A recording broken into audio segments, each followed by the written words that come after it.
Transform your YouTube channel into a discoverable hub by mastering the art of playlist creation, and I'm going to show you exactly how to do it in under 90 seconds. First, head over to YouTube and click on your channel icon in the top right corner from the drop-down menu. Select your channel.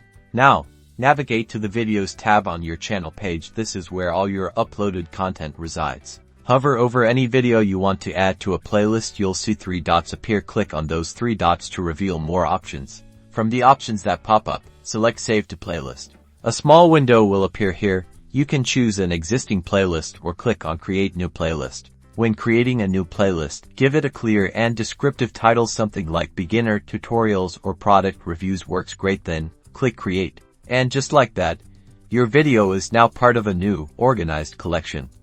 You can repeat this process for all your videos, grouping them by topic, series, or any theme that makes sense for your content. By creating themed playlists, you're not only making it easier for your viewers to discover more of your content, but you're also encouraging longer watch times and boosting overall channel engagement. So start organizing and watch your channel grow.